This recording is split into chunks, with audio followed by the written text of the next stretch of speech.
Hi, fifth grade friends. If you're still following along, we're still reading A Dog's Purpose, and we are on chapter 16. And if you remember where we left off, I think Ethan just got out of the hospital. We were still living in the apartment the day the boy came home. I was curled up on the floor with Felix, the kitty, sleeping up against me. I'd given up trying to shove him away. Felix apparently thought I was his mother, which was insulting, but he was a cat and therefore, in my opinion, completely brainless. I'd learned to identify our cars by the sounds of their engines as they pulled into the parking lot, so when Mom's car arrived, I jumped to my feet. Felix blinked at me in bewilderment while I trotted over to the window and jumped up, pressing my paws against the frame so I could watch Mom come up the steps. What I saw down in the parking lot caused my heart to race. It was the boy struggling to stand up out of the car. Mom was bending to help him, and it took several seconds for him to get upright.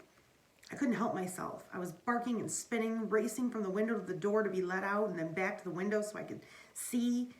Felix panicked and dove under the couch and watched me from there. When keys jangled in the lock, I was right there at the door, quivering. Mom opened the door a crack, and the boy's smell wafted in on the air currents. "Now, Bailey, get back. Down, Bailey. Stay down. Sit." Well, I couldn't do that. I briefly touched my butt to the floor and then jumped up again. Mom put her hand in and snagged my collar, pushing me back as the door swung wide.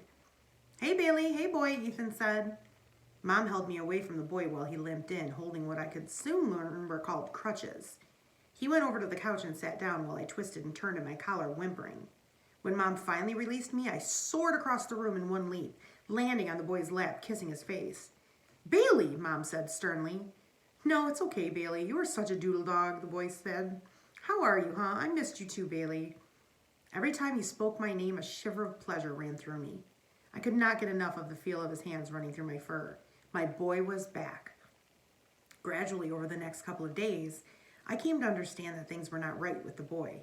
He had pains that he'd never coped with before, and walking was awkward and difficult for him.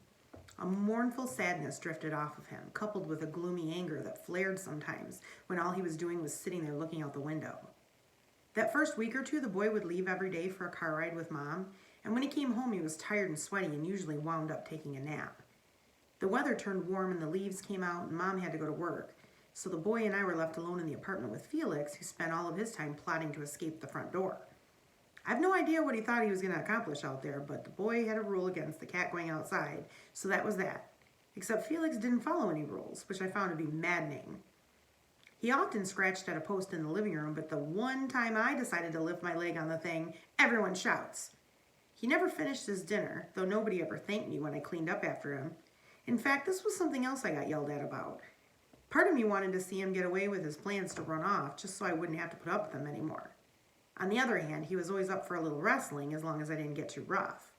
He'd even make a game of chasing a ball with Ethan when Ethan rolled it down the hallway, usually veering off to let me grab it and take it back, which I thought was very sporting of Felix.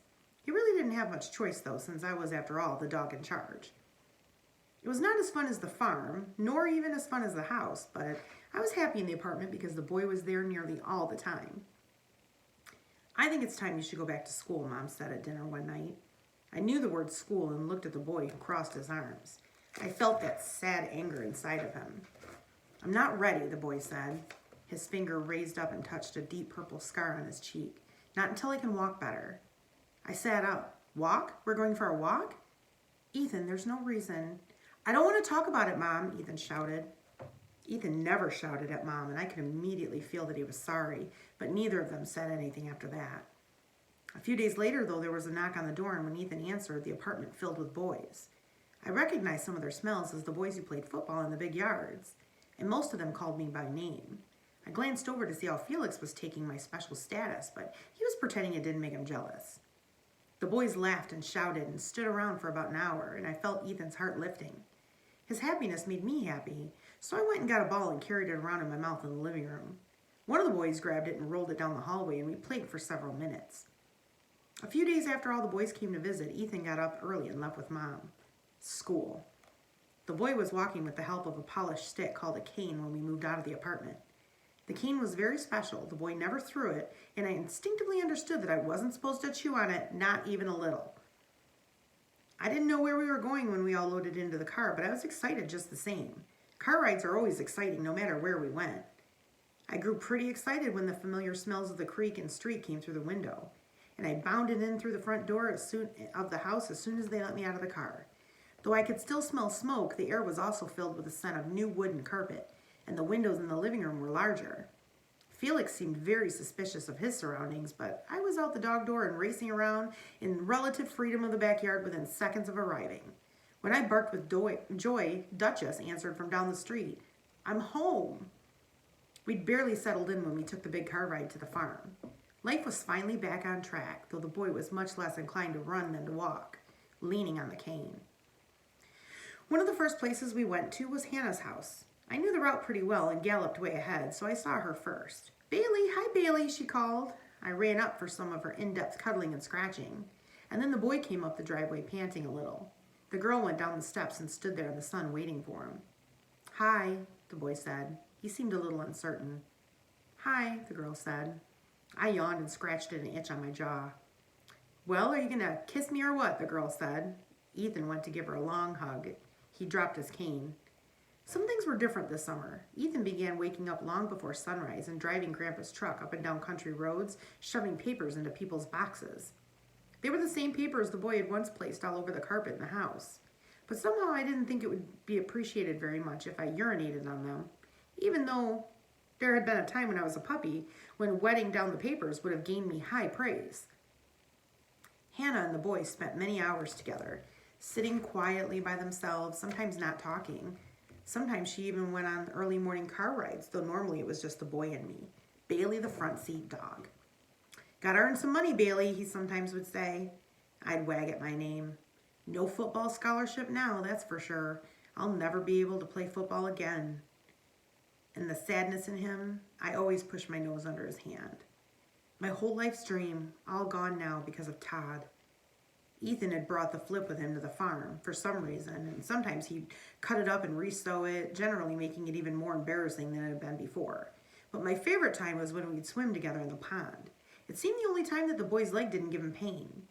We even played the sinking game as we'd been doing for years now, though he was much heavier and harder to drag out of the water. When I drove after him, I felt so happy. I never wanted it to end. I knew it would, though. I felt the nights growing longer, and that meant we'd soon be going home. I was lying under the table one evening while Mom and Grandma talked. Ethan had gone on a car ride with Hannah and had not taken me, so I assumed they had to do something that wasn't very fun. "I want to talk to you about something," Grandma told Mom. "Mother," Mom said. "No, just listen. That boy has completely changed since coming here. He's happy, he's healthy, he's got a girl. Why take him back to the city? He can finish high school right here." "You make it sound like we live in the ghetto," Mom complained with a laugh. "You're not answering me because, well, we both know why. I know your husband will be against it, but Gary's traveling almost 100% now, and you said your hours at the school are killing you. The boy needs a family around him while he rebuilds." "Yes, Gary's traveling, but he still wants to see Ethan when he's home, and I just can't quit my job." "I'm not telling you to. You know you're welcome to come up anytime you want, and why can't Gary fly into our little airport here any given weekend? Or, and please know that I only want the best for you, wouldn't it be good for the two of you to be alone right now? If you and Gary are going to fix the problems between you, you need to be somewhere other than in front of Ethan." I pricked up my ears a little at the boy's name. Was he home? When the nights turned cool and the baby ducks were all big as their mother, Mom packed the car, and I paced nervously, afraid I'd be left behind. And when the moment was right, I jumped neatly into the back seat. For some reason, everyone laughed. I sat in the car and watched as Mom hugged Grandma and Grandpa, and then curiously Ethan, who then came over and opened the car door. "Bailey, do you want to go with Mom or stay here with me?" There was nothing in that question that I understood, so I just looked at him. "Come on, Doodle Dog. Bailey, come." I reluctantly jumped out into the driveway. "No car ride?" Mom drove off in the car with Ethan and Grandma and Grandpa waving. Though it made no sense, the boy and I were staying on the farm. That suited me just fine. Almost every day, starting with a long car ride in the dark, driving from house to house to drop off papers.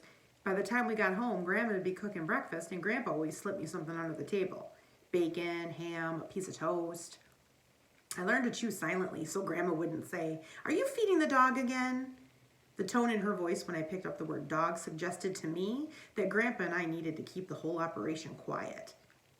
The word school was back in play, but there was no bus, just Ethan driving off. though sometimes the girl came over and they took a ride in her car. I understood that there was no reason for alarm, that Ethan would be back by the end of the day, and Hannah would eat dinner with us as often as not.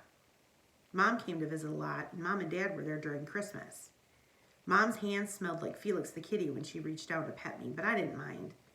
I thought the boy and I had decided to stay at the farm forever, but toward the end of that summer, I sensed we were headed for yet another change.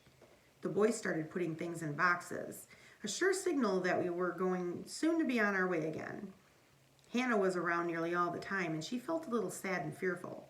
When she hugged the boy, there was so much love between them, I couldn't help but try to squirm in between their bodies, which always made them laugh. One morning, I knew it was time. Grandpa loaded the boxes into the car, Grandma and Mom talked, and Ethan and Hannah hugged. I paced, looking for an opening, but Grandpa had gotten pretty good at blocking me, and I hadn't yet managed to get inside the car. The boy came over to me and knelt beside me. I could feel sadness coming off of him. "You be a good dog, Bailey," he said. I wagged to show him that I understood that I was a good dog, and that it was time to go on the big car ride home. "I'll be home at Thanksgiving break, okay? I'm going to miss you, Doodle Dog." He gave me a big, loving hug.